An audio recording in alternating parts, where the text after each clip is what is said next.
Halo Vilas, WP di sini. Selamat datang di channel yang akan membahas mengenai men's grooming, review produk, tips pria dan lain sebagainya.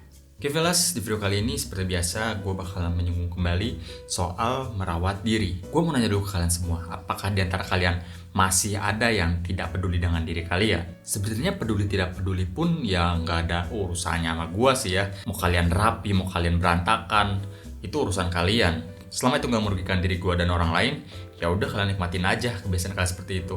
Tapi tolong ya, tolong banget, secuek-cueknya kalian pada diri kalian, apakah masih ada yang nggak peduli sama bau badannya?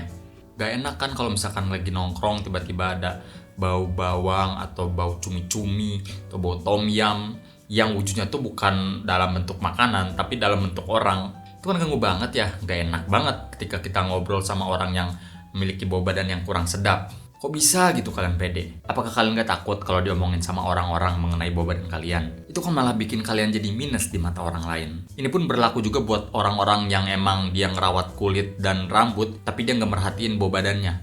Tolong ya, sekeren apapun penampilan kalian, kalau bau badan ya udahlah minus banget di mata orang-orang. Swear, percaya dah sama gue. Sebenarnya ada banyak banget faktor yang bisa bikin kalian bau badan. Faktor-faktor tersebut seperti memilih makanan yang salah, kemudian kalian tidak memperhatikan diri, kemudian mandi kalian tidak bersih, kekurangan vitamin dan mineral, dan juga produksi keringat kalian yang berlebihan. Tapi gue disclaimer dulu, sebenarnya yang bikin bau badan kalian itu menyengat bukan karena banyaknya keringat ya. Mau keringat kalian seabrek pun, yang bikin keringatannya itu adalah bakteri yang diproduksi oleh bagian tubuh kalian yang menimbulkan keringat, salah satunya ketiak. Jadi selain menjaga pola makan, kemudian mandi dengan bersih, kemudian mengonsumsi vitamin dan mineral, kemudian menggunakan produk-produk antiperspiran dan deodoran. Deodoran, iya gue pernah pakai itu. Tapi antiperspiran apa ya bang? Antiperspiran adalah zat yang bisa mengurangi produksi keringat pada ketiak. Sedangkan deodoran adalah zat yang menghilangkan atau menutupi bau yang muncul pada ketiak kalian. Jelas kan perbedaannya ya. Yang satu buat mengurangi produksi keringat, yang satu buat menutupi bau yang gak sedap. Nah, kalau deodoran sendiri menurut gue udah umum banget di masyarakat Indonesia. Lain halnya dengan antiperspiran. Di sini gue ada contoh 2 produk antiperspiran ya. Yang pertama ada Perspirex. Yang kedua ada Maxim. Keduanya ini sama-sama produk antiperspiran yang sudah gue riset selama beberapa minggu. Dan gue juga sesuaikan dengan aktivitas-aktivitas ringan seperti bekerja di ruangan ber-AC dan juga sedikit berolahraga jogging di luar. Mengenai performanya, kita bahas langsung ya. Ini kita unboxing saja terlebih dahulu biar kalian tahu bagaimana bentukan dari antiperspiran itu sendiri. Ini dia ya. Perspirex dan Maxim. Apa sih bedanya di antara Perspirex dan Maxim ini? Jadi Perspirex ini adalah produk asal Denmark, sedangkan Maxim dari Amerika. Untuk beratnya sendiri ya kelihatan lah dari ukurannya ya. Lebih gede Maxim di 30 mili, kalau Perspirex 20 mili. Beda 10 mili doang sih. Selain karena ukurannya, yang membedakan Perspirex dan Maxim adalah Perspirex ini memiliki Active Skincare System. Apa itu? Fungsinya adalah untuk menjaga dan menghindari yang namanya efek samping dari produk ini. Selain itu, kelebihan Perspirex adalah dari harganya sendiri ya, yaitu kisaran 185.000.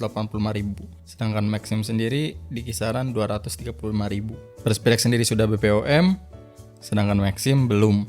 Terus Perspirex lebih kecil dan lebih compact untuk dibawa ya. Perspirex memiliki Active Skincare System, sedangkan Maxim enggak. Jadi Perspirex lebih aman dari rasa iritasi, perih, dan gatal. Nah, kalian masih penasaran bagaimana cara penggunaan dari produk ini? Langsung saja kita coba. Di ketiak. Ini dua-duanya sama menggunakan ini ya, roll on ya. Jadi deodoran banget lah. Oh iya, sebelumnya gue kasih tahu dulu waktu yang tepat untuk menggunakan antiperspiran ini. Waktu yang tepat untuk menggunakannya adalah malam hari sebelum tidur. Alasannya karena pada jam segitu kelenjar keringat kita cenderung kurang aktif, sehingga manfaat dari antiperspiran menjadi lebih maksimal dan kerasa. Ya sebenarnya kalian bisa pakai di jam berapapun, tapi bagusnya malam-malam ya. Langsung saja. Apakah kalian kuat lihat ketiak?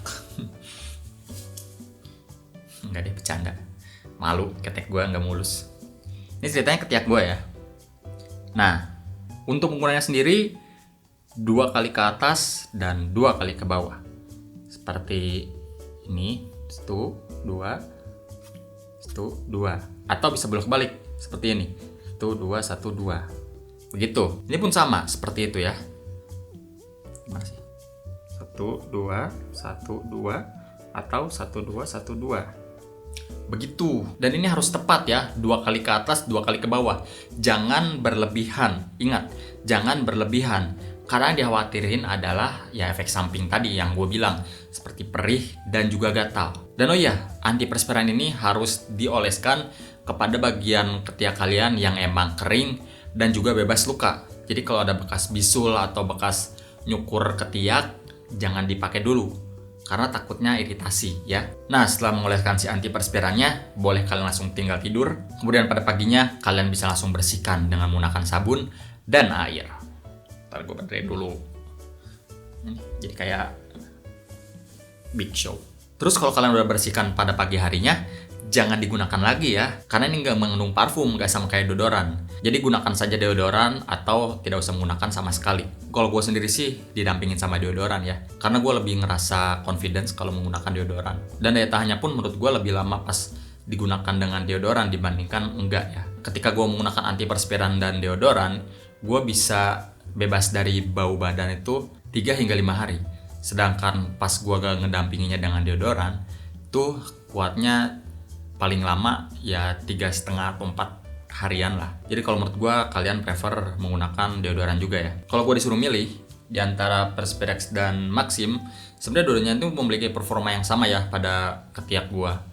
Karena kulit gue gak sensitif juga. Hanya saja yang membedakannya Perspirex ini dia memiliki active skincare system. Jadi gue nggak usah takut apabila terjadi iritasi atau gatal-gatal ya. Selain itu, karena Perspirex sudah BPOM. Oke, itu dia video yang gue bahas kali ini. Semoga saja ini bisa mencerahkan kalian yang tidak mentingin bau badan kalian yang wanginya tuh ya ini kayak food court Korea. Semoga saja kalian tercerahkan untuk merawat diri kalian. Ya paling minimal menghilangkan bau badan lah, tolong ya. Apa kalian gak malu kalau misalkan kalian bau badan diceritain sama teman-teman kalian? Kan itu ngurangin kegantengan kalian kan. Kemudian apakah kalian gak malu kalau ngedeketin cewek tapi badan kalian bau? Yang jelas ingat ya, kalau merawat diri itu bukan berarti kalian bencong atau bukan berarti kalian ngondek. Jadi ngerawat diri itu adalah bukti kalau kalian cinta pada diri kalian sendiri dan juga cinta kepada apa yang sudah Tuhan berikan kepada kalian. Oke? Follow segera gue di @awp. Jangan follow @nkawipra karena itu isinya ya aneh-aneh. Tapi kalau kamu penasaran, kamu bisa cek aja lah ya. Jangan lupa like, comment, dan share, dan juga subscribe kalau di akhir. Dan jangan lupa juga aktifin tombol loncengnya untuk mengetahui video terbaru dari channel ini. Oke? Thank you dan see you di video selanjutnya. Ciao!